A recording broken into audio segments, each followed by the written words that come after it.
Income होती है जो हम विद इन टेरिटरी कमा रहे हैं, दिशा, उसे हम कौन सी इनकम बोलते हैं? Domestic income. अभी आर्यन लिखना नहीं है, अभी तो थ्योरी जस्ट स्टार्ट भी नहीं हुई है पूरी तरीके से। तो विद इन टेरिटरी जो कमाते हैं मान्य, उसको हम कौन सी इनकम बोलते हैं? Domestic income. हमने हर्ष नेशनल इनकम के काफी सारे न्यूमेरिकल्स करे हैं, इवन हम 2 हफ्ते से न्यूमेरिकल्स ही कर रहे हैं। तो आपने जो इतने टाइम से आप 8-10 क्लासेस से न्यूमेरिकल्स कर रहे हो, क्या सीखा आपने कि नेशनल इनकम में कितने मेथड्स हैं? टोटल 3, और कन्वर्जन्स भी कितनी है? 3, ग्रॉस से नेट, डीपी से एनपी, एमपी से एफसी।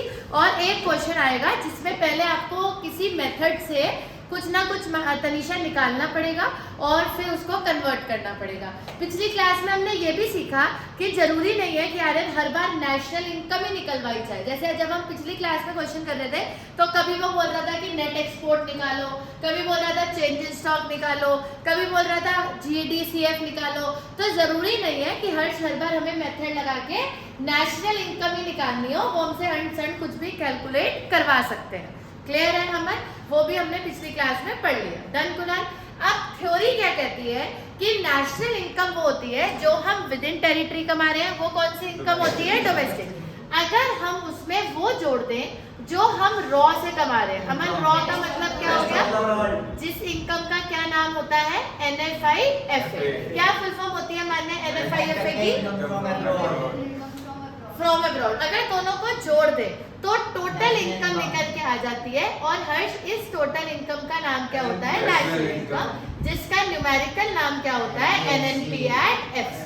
ठीक है, अब दीदी ये सारी बातें तो हमें पता थी, इसमें नई बात क्या है? तो जो विद इन टेरिटरी होती है वो डोमेस्टिक होती है, जो रॉ होती है वो NFIFA होती है, और अगर दोनों को जोड़ दे वंशिका तो कौन सी इनकम निकल के आ जाती है? National income. ये सारी बातें आपको पहले से पता है। तो नई बात क्या है? नई बात जो आपको नहीं पता वो बताती हूँ आपको। ये बताओ कि डोमेस्टिक इनकम नेशनल इनकम से ज्यादा होती है, डोमेस्टिक इनकम नेशनल इनकम से कम होती है, या डोमेस्टिक इनकम नेशनल इनकम के बराबर होती है? बताओ भाई, अब आप सोच लो। या आप थोड़ा सा पीछे हो जाओ। बताओ हरमिंदर। हाँ, डोमेस्टिक इनकम नेशनल इनकम से कम होती है। कंफर्म है? गलत है जवाब। अभी सोच लो। इक्वल होती है? कुछ भी हो सकती है। कैसे?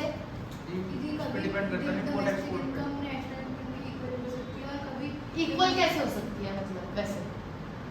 मतलब वैसे ठीक है, और कम भी हो सकती है। कब कम होगी?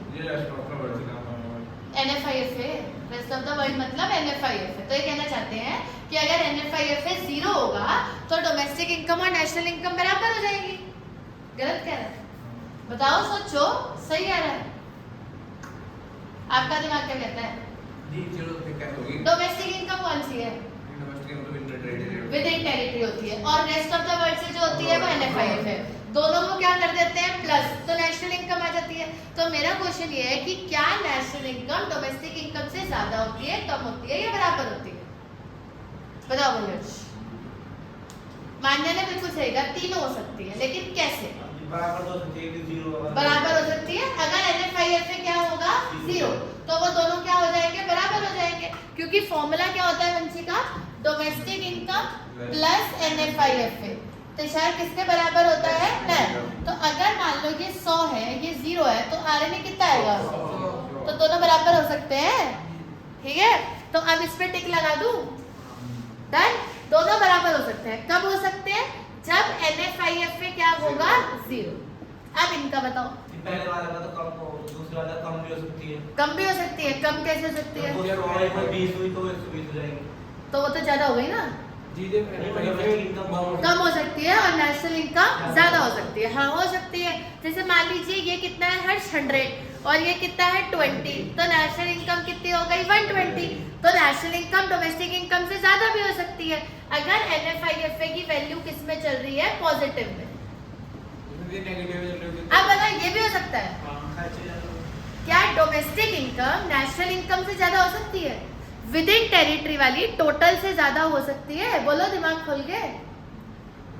कैसे हो सकती है, वही तो पूछ रहे हम भी। हाँ, जब NFIFA किसमें होगा, नेगेटिव में।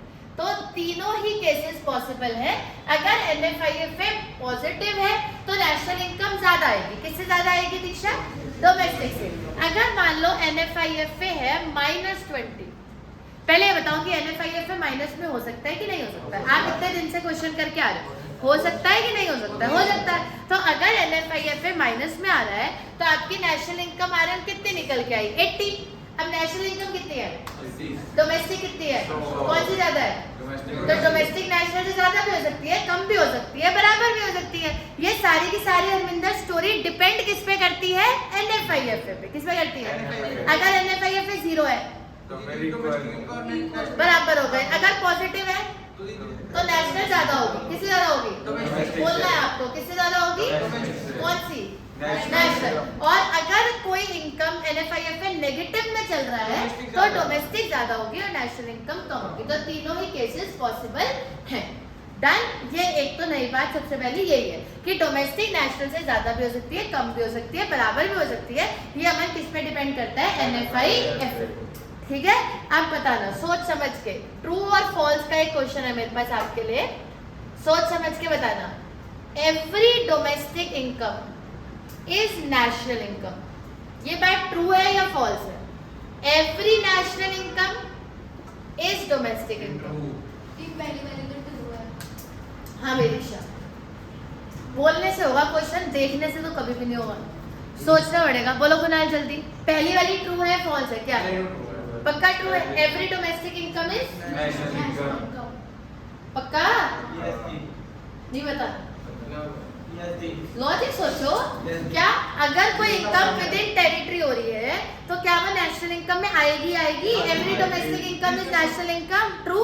तो every domestic income is national income. But क्या सारी नेशनल इनकम डोमेस्टिक, क्योंकि NFIFA नेशनल इनकम में तो आता है पर डोमेस्टिक इनकम में, तो every national income is not domestic income but every domestic income is national income. तो ये भी क्या हो गया, फॉल्स। वो तो ट्रू है बट ये क्या है, फॉल्स। ये कई बार बेटा जी, अभी ये तो बहुत छोटी छोटी बातें आप समझ गए, अदरवाइज यही बातें एक एक दो नंबर के क्वेश्चन में यही आती हैं जो सब बच्चों को नहीं आती। नेशनल इनकम का न्यूमेरिकल तो मिंदर सब बच्चे ही पढ़ के आएंगे, कोई इतना बेवकूफ नहीं होता कि वो छोड़ेगा, और आप क्या सब उसको सही करेंगे। लेकिन आपके में और दूसरों में क्या फर्क है कि आपको ये सब बातें पता होनी चाहिए कि डोमेस्टिक इनकम होती है अरविंदर जो विद इन टेरिटरी होती है, अगर उसमें रॉ NFIFA जोड़ दे तो वंशिका कौन सी इनकम आ जाती है, national. Domestic income national income से कम भी हो सकती है, ज्यादा भी हो सकती है, इक्वल भी हो सकती है, डिपेंड करता है हमारे NFIFA।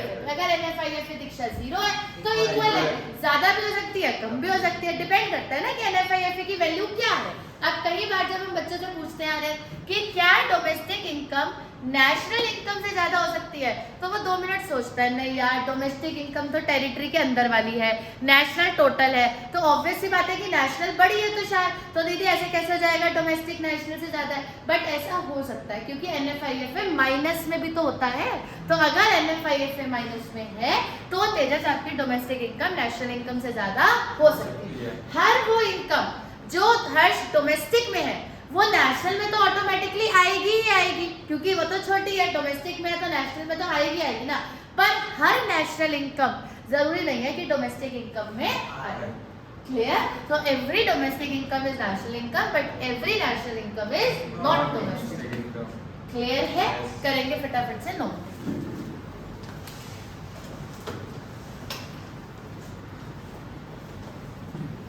और लिखेंगे क्वेश्चन नंबर 2, ये है क्वेश्चन नंबर 1। अगला भी बहुत इंपॉर्टेंट पढ़ाऊंगी मैं आपको। मैं ये लिखूंगा, हाँ जी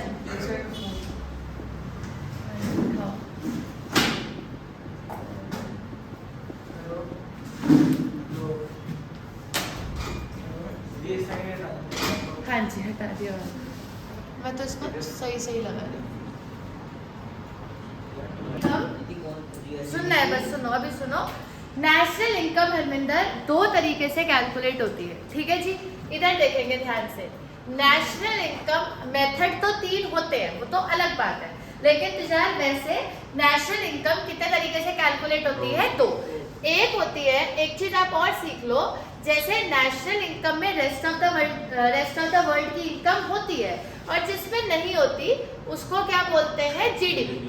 जैसे कि डोमेस्टिक इनकम, जैसे नेशनल इनकम होती है वैसे ही जीडीपी को दीक्षा कौन सी इनकम बोलते हैं, डोमेस्टिक इनकम। जीडीपी को कौन सी इनकम बोलते हैं, डोमेस्टिक। तो जो जीडीपी होता है, जैसे आपको अगर अपने देश की, करें स्टार्ट करें आर्यन हर्ष, अगर आपको अपने देश की हरमिंदर डोमेस्टिक इनकम निकालनी है तो कुणाल वो कितने तरीके से कैलकुलेट होती है, दो। पहले तो डोमेस्टिक इनकम का मान्य नाम क्या होता है, जीडीपी, और दो तरीके से कैलकुलेट होती है। आपने कभी जीडीपी के बारे में पढ़ा भी होगा। जीडीपी का मतलब होता है quantity of all goods and services produced in a country. क्या होता है बोलो, value of all goods and services. मैं आपके लिए एक बार लिखती हूँ, value of all goods and services, हर्ष बोलो, produced within a country, produced in a country, एक ही बात है, produced within a country। क्या मतलब है इस बात का, अगर आपको ये देखना है कि मेरे देश की जीडीपी कितनी है तो जितने भी गुड्स और सर्विसेज मेरे देश में बने, अब अगर हम इस रूम में बैठे हैं तो कौन कौन से गुड्स बने होंगे, चेयर बना, बोर्ड बना, फर्नीचर बना, एसी बना, मार्कर बना होगा, बॉटल बनी होगी, पेन, बुक सभी है, कैमरा का स्टैंड, फोन, ठीक है, ये टाइल्स, ये पंखे, लाइटें। मैं आपको ये सिखाना चाहती हूँ मैं कि गुड्स से मेरा मतलब है मान्य सारे गुड्स, सारे आपके देश में जितने भी गुड्स बने, जितने भी, तो आप सोच सकते हो कि अगर एक ही गाड़ी है, उस एक गाड़ी की वैल्यू 10 लाख है, तो अगर ऐसी 100 गाड़ियां बनी तो 1 करोड़ तो ऐसे ही हो गए, है ना। तो अल्टीमेटली कहने का मतलब ये है कि ये जो जीडीपी होती है, भाई इधर देखना, ये जो जीडीपी होती है हर्ष, इसकी जो वैल्यू होती है वो करोड़ों में होती है, करोड़ों में, मतलब आप सोच भी नहीं सकते, इट इज मिलियन, बिलियंस। क्योंकि जब आप जीडीपी निकालते हो तो आप तनीषा कैसे निकालते हो, जितने भी गुड्स बने, अब गुड्स की तो कोई सीमा ही नहीं है ना। अब आप देखो पेन से लेके एरोप्लेन तक बनता है हमारे देश में, तो आपको सारे गुड्स की वैल्यू को जोड़ना है और सर्विसेज की वैल्यू को भी जोड़ना है। तो जब आप गुड्स की वैल्यू और सर्विसेज की वैल्यू को जोड़ते हैं तब आपके पास क्या निकल के आ जाती है, डोमेस्टिक इनकम, जिसको देश की जीडीपी भी कहा जाता है। क्या कहा जाता है Harvinder ji, value of all goods and services produced in a country. जब कोविड चल रहा था तो जीडीपी काफी कम हो गई थी, ऐसा क्यों, क्योंकि दूसरी खरीद रहा था। हाँ, वो वर्ड बोलो, इकोनॉमिक्स का डिमांड, ना तो डिमांड आ रही थी और ना प्रोडक्शन हो रही थी। हाँ, फ्लो ऑफ गुड्स, तो फ्लो ऑफ गुड्स एक तरीके से क्या हो गया था दीक्षा, रुक गया था। तो क्योंकि फ्लो ऑफ गुड्स रुक गया था तो जीडीपी एकदम से डिक्लाइन हो गई, क्योंकि देश में कुछ बन ही नहीं रहा था, फैक्ट्रियां बंद पड़ी थी, लोग कुछ खरीद नहीं रहे थे, कुछ बिक नहीं रहा था, लोगों के पास पैसे नहीं थे, तो जीडीपी एकदम से गिर गई। तो व्हाट इज जीडीपी, कि जितने भी गुड्स और सर्विसेज मेरे देश में बनते हैं अगर मैं उनकी वैल्यू को जोड़ दूं तो डोमेस्टिक इनकम निकल के आ जाती है। अब एक बड़ा इंटरेस्टिंग सा क्वेश्चन है, आप मेरी बात नहीं सुन रहे ध्यान से। क्वेश्चन ये है कि जितने भी गुड्स और सर्विसेज हमारे देश में बने उनकी वैल्यू को जोड़ के डोमेस्टिक इनकम आ जाती है। मतलब कुछ कनेक्शन नहीं बना ना, मान लो ये चीज बनी तो उसकी वैल्यू जोड़ के देश की डोमेस्टिक इनकम कैसे आ जाएगी, मतलब कनेक्शन क्या है।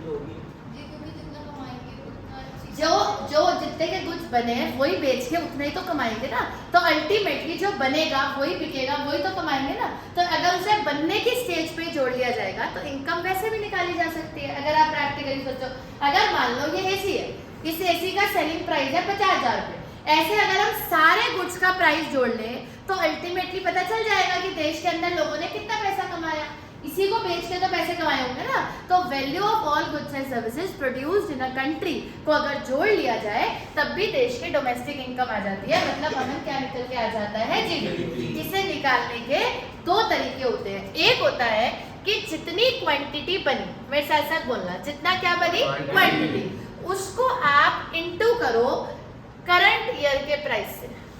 करंट ईयर से प्राइस से मेरा क्या मतलब है कुणाल, अब जैसे जो प्राइस आज के टाइम पे मार्केट में चल रहा है इस एसी का, अगर मैं क्वांटिटी को उस प्राइस से इंटू करती हूँ, एक तरीका तो ये है।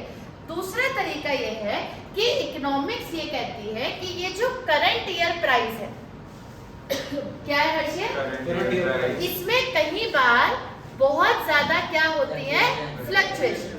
कई बार बहुत ज्यादा फ्लक्चुएशन होती है। जैसे मान लो अभी, जैसे अगर हम अभी की बात करें तो अभी कोविड से लोग अभी पूरी तरीके से कोप अप नहीं हो पाए हैं, अभी इकोनॉमी रिसेशन में ही है, जीडीपी अभी गिर ही रहा है। तो जरूरी नहीं है कि आपको करंट ईयर प्राइस ही लेना है। जैसे 2020, 2021, 2022 ये तीनों साल इकोनॉमी के हिसाब से कुछ अच्छे साल नहीं निकले हैं और हो सकता है कि 2023, 24, 25 भी ना निकले, क्योंकि अभी वो जो कोविड का रिसेशन आया है उससे इकोनॉमी को कवर अप करने में थोड़ा सा टाइम लगेगा। अभी उतनी डिमांड, उतनी सप्लाई, उतनी प्रोडक्शन, अभी ऐसा नहीं है कि लोगों ने घूमने जाना शुरू कर दिया है, अभी भी लोग अवॉइड कर रहे हैं, अभी टूरिस्ट उतना नहीं बढ़ा है। किसी भी सेक्टर में देख लो, अभी उतनी डिमांड नहीं आई है, अभी भी लोगों का हाथ टाइट ही है, अभी काम उतना नहीं खुल के हुआ शुरू जितना शायद कोविड से पहले 2019 में होता था। तो अभी शायद चीजों को हरमिंदर काफी टाइम लगने वाला है। तो ये जो कुछ ईयर्स चल रहे हैं, ये कौन से वाले ईयर्स चल रहे हैं? फ्लक्चुएशन वाले। तो इकोनॉमिक्स में एक तरीका और भी है कि जितनी क्वांटिटी देश में बनी, एसी की, फ्रिज की, टेबल की, चेयर की, पेन की, पेपर की, मार्कर की, फोन की, कैमरा स्टैंड की, किसी भी चीज की, तो जितनी भी क्वांटिटी कुनाल बनी, आप उसको किससे इंटू कर दो? किसी बेस ईयर प्राइस से। अब ये बेस ईयर प्राइस से मेरा मतलब क्या है? बेस ईयर प्राइस पिछला कौन सा? पिछला तो उससे भी बुरा था। अब अगर 2021 चल रहा है, अब पिछला तो इससे भी बुरा था। जब फ्लो 55 पे होगा, बेस ईयर उस ईयर को चुना जाएगा जिसमें फ्लक्चुएशन सबसे जरूरी नहीं है। जैसे 2022 चल रहा है तो जरूरी नहीं है कि बेस ईयर 21 ही होगा ना, 21 भी हो सकता है, 21 तो बिल्कुल भी नहीं होगा, 20 तो बिल्कुल भी नहीं होगा, वो तो द वर्स्ट था, है ना। उसके पहले 19, 18, 17, 16, 15 जो भी ईयर आपको लगे, जो अच्छा गया हो, किसके हिसाब से अच्छा गया हो? इकोनॉमी के हिसाब से। किसके हिसाब से? अपने हिसाब से नहीं देखना। तो जो इकोनॉमी के हिसाब से सबसे अच्छा गया हो, आप क्वांटिटी को उस ईयर से इंटू करके भी देश की जीडीपी निकाल सकते हैं। दोनों में फर्क ये है कि ये वाला जो फॉर्मूला है, क्वांटिटी इंटू कौन सा बोलो थोड़ा सा, क्वांटिटी इंटू करंट ईयर, इससे जो जीडीपी निकलती है इसको कौन सी जीडीपी बोलते हैं? नॉमिनल।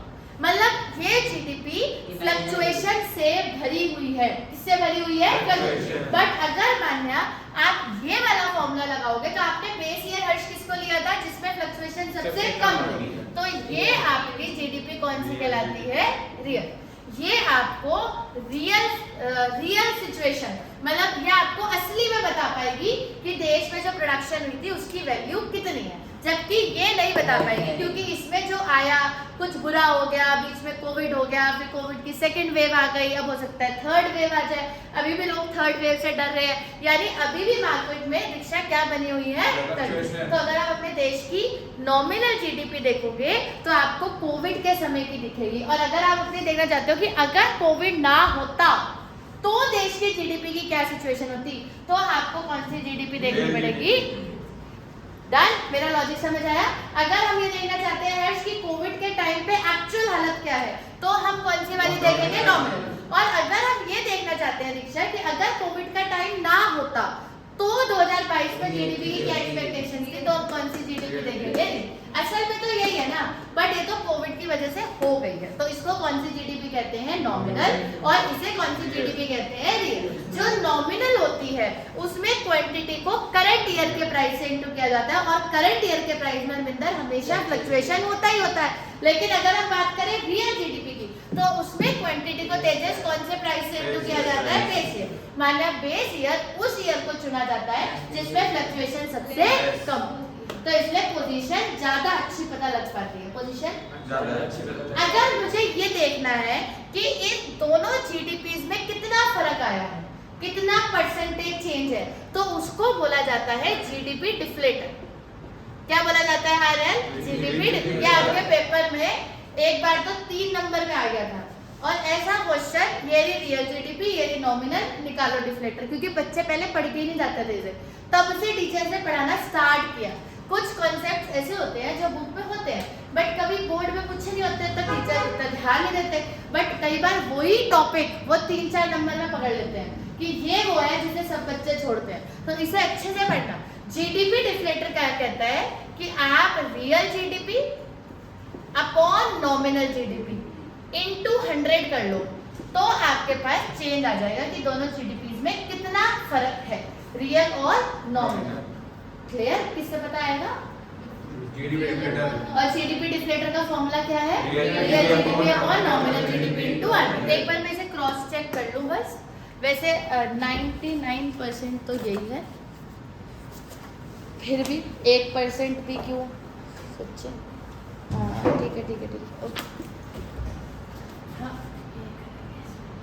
हाँ भैया क्या चेंज हुआ? बोलो बोलो आर्यन बोलो। चलो मुझे एक जवाब देना, क्या फॉर्मूला बना आ रहा है? Nominal GDP upon real GDP into 100। वो लग रहा था थोड़ा डाउट्स है, तो जीडीपी डिफ्लेटर का फॉर्मूला क्या है जाए? Nominal GDP upon real GDP into 100। एक छोटा सा क्वेश्चन है, ध्यान से सुनना। मान लो कि आपकी नॉमिनल जीडीपी है 10 लाख, ठीक है, और आपकी रियल जीडीपी है 12 लाख, तो इनटू 100 कर लो, तो माने क्या निकल के आ जाएगा? GDP deflator. क्लियर है? डन। चलो बताओ फिर एक बार कॉन्सेप्ट। कितना कहता है? किस चीज को? डिफ्लेशन। डिफ्लेशन होता है वो, ये डिफ्लेटर है। ये आपको ये बता रहा है कि दोनों जीडीपीज में कितना फर्क चल रहा है। वैसा हरमिंदर आंसर देंगे। टॉपिक का नाम क्या है बाबू? जीडीपी। जीडीपी की पहले तो बोलो definition, value of all goods and services produced in a country. इस कॉन्टेक्स्ट में इसे पूरा भी कर देती हूँ। Value of all goods and services produced with in a country in 1 year. GDP कितने साल का निकलता है? आपको ये जान के हैरानी होगी कि जैसे आप लोग 1 साल के अकाउंट्स बनाते हो, सरकार भी 1 ही साल के अकाउंट्स बनाती है। अकाउंट्स बनाने हमेशा कितने साल के बनते हैं? कोई नहीं ऐसा पागल जो 2, 3, 4 के बनाएगा, क्योंकि डेटा उतना अमन क्या हो जाएगा? इकट्ठा हो जाएगा। तो हर बंदा 1 ही साल के अकाउंट्स बनाता है। अमन आंसर देंगे। जीडीपी की डेफिनेशन बोली। हो गया? आपने बताई थी सारी बातें, तो मैं बस सारी बातें लिख देती हूँ। इंटरमीडिएट गुड्स होते हैं जो अभी फर्दर प्रोडक्शन में वंशिका क्या होंगे? जाएंगे। जैसे फॉर एग्जांपल कॉटन है, तो जब आप जैसे नॉर्मल कॉटन होती है ना, तो कॉटन से पहले क्या बनाया जाता है? थ्रेड। फिर थ्रेड से क्या बनाया जाता है? क्लोथ। तो जब जो कॉटन होती है, जब वो थ्रेड बनने के लिए जाती है, तो उस टाइम पे वो कौन सा गुड होता है? इंटरमीडिएट गुड्स वो होते हैं। हाँ, इंटरमीडिएट गुड्स होते हैं जो अभी फर्दर प्रोडक्शन में जाएंगे, अभी वो रेडी टू यूज नहीं। और फाइनल गुड्स हरमिंदर होते हैं जो रेडी टू यूज। आपने बात भी बता दी। दूसरी बात भी आपने बता दी कि इंटरमीडिएट गुड्स की वैल्यू नेशनल इनकम में नहीं आती, फाइनल गुड्स की वैल्यू नेशनल इनकम में आती है। और कोई बात है आपके पास? चलो फिर ये बताओ हरमिंदर कि ऐसा क्यों? ये वाली बात क्यों? ये ऐसा अभी वाली पूरी बनेगी क्योंकि वैल्यू कैसे लगेगी? क्योंकि जब और तो 2 बार आ जाएगी। चलो ये जब तक वो अभी तक बनी क्योंकि एक्चुअल वैल्यू कैसे पता लगेगी हमें? नहीं, तो अभी तक जो वैल्यू है वही बता दो। जैसे मान लो फॉर एग्जांपल वीट है, ठीक है, वीट है, गेहूं से हमने गेहूं को पीसा, तो मान लो गेहूं की वैल्यू थी 10 रुपए, जितना भी था वो, उसकी वैल्यू कितनी थी हरमिंदर? 10 रुपए। अब उसे पीस लिया, अब आटा बन गया, ठीक है, अब उसकी वैल्यू कितनी हो गई? 12। फिर उसी आटे से हमने ब्रेड बना ली, अब ब्रेड की वैल्यू कितनी हो गई? 15। तो सवाल ये पैदा होता है कि नेशनल इनकम में 10 रुपए जाएंगे, 12 रुपए जाएंगे या 15 रुपए जाएंगे? तो ये दोनों क्यों नहीं जा रहे बेचारे? तो ये वैल्यू ना क्योंकि ये रॉ मटेरियल रहता है ना। हाँ, और कोई रीजन? जैसे मान्य ने बहुत अच्छा रीजन दिया था, अगर आपने ध्यान से सुनो, कि अगर हम ये भी लेंगे और ये भी ले लेंगे, और वो तो ले ही रहे हैं, क्योंकि वो तो आपने कंक्लूड कर ही दिया कि दीदी ये वाली तो लेनी ही लेनी है ना, ये तो लेनी है। पर अगर ये भी ले लूंगी, ये भी ले लूंगी, ये 10 रुपए जी एक्चुअल को डबल कैलकुलेशन पे लेंगे तो नेशनल इनकम क्यों कह रहे हैं? प्रॉफिट ये प्रॉफिट जोड़ के बताया मैंने आपको सब कुछ। अब बताओ ये क्यों नहीं ले रहे? डबल काउंट हो जाएगा, क्योंकि ये 10 रुपए इस 12 रुपए में ऑलरेडी क्या हो रखे हैं अंदर? ऐड। और ये 12 रुपए इस 15 रुपए में ऑलरेडी ऐड हो रखे हैं। तो हमने सीधा कितने रुपए लिए? 15। तो ऑलरेडी 10 और 12 तो उसमें जुड़े ही हुए हैं ना, क्योंकि 10 रुपए 12 में जुड़े हुए थे और 12 रुपए 15 में जुड़े हुए हैं। अगर मैं 10 भी जोड़ूंगी, 12 भी जोड़ूंगी, 15 भी जोड़ूंगी, तो मेरी एक प्रॉब्लम अराइज हो जाएगी, जिसे नेशनल इनकम में क्या बोलते हैं? Double counting. क्या बोलते हैं? And what is double counting? ये अपने आप में नेशनल इनकम की एक बहुत बड़ी प्रॉब्लम है, ध्यान से सुनना। तो डबल काउंटिंग वाली प्रॉब्लम अराइज ना हो, इसलिए इंटरमीडिएट गुड्स की वैल्यू को नहीं जोड़ा जाता, सिर्फ किसकी वैल्यू को जोड़ा जाता है? Final goods. What is double counting? Double counting का मतलब होता है over estimation of national income. क्या होता है? ओवर एस्टिमेशन ऑफ नेशनल, कि आपकी नेशनल इनकम उतनी है नहीं जितनी आपने जोड़ दी। जैसे मानना अगर हम 15 जोड़ते हैं तो भाई नेशनल इनकम में दीक्षा कितने जा रहे हैं? 15। अगर हर शब्द 10 भी जोड़ेंगे 12 भी जोड़ेंगे कितने हो गए? 22 और 22 और 15 कितने हो गए? 37। तो भाई नेशनल इनकम 37 हो गई और होने कितनी चाहिए थी? 15। तो अगर डबल से ज्यादा कर दी उसको, तो ऐसी प्रॉब्लम को हरमिंदर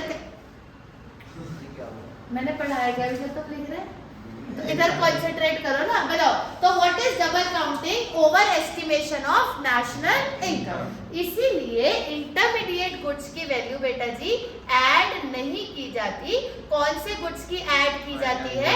फाइनल। क्लियर है? डबल का अभी बहुत ध्यान से सुनना, अभी क्लास चल रही है। डबल काउंटिंग की प्रॉब्लम को सॉल्व करने के दो तरीके हैं। सबसे पहला तरीका है कि आप फाइनल प्रोडक्ट मेथड लगाओ, जो कुणाल अभी आप सबने लगाया। क्या बोला हर्ष आपने?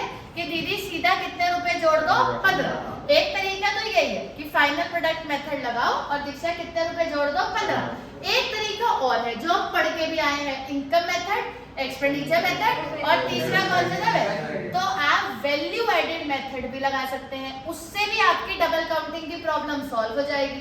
क्या है वैल्यू एडेड मेथड? पहले फीट की वैल्यू कितनी थी? 10।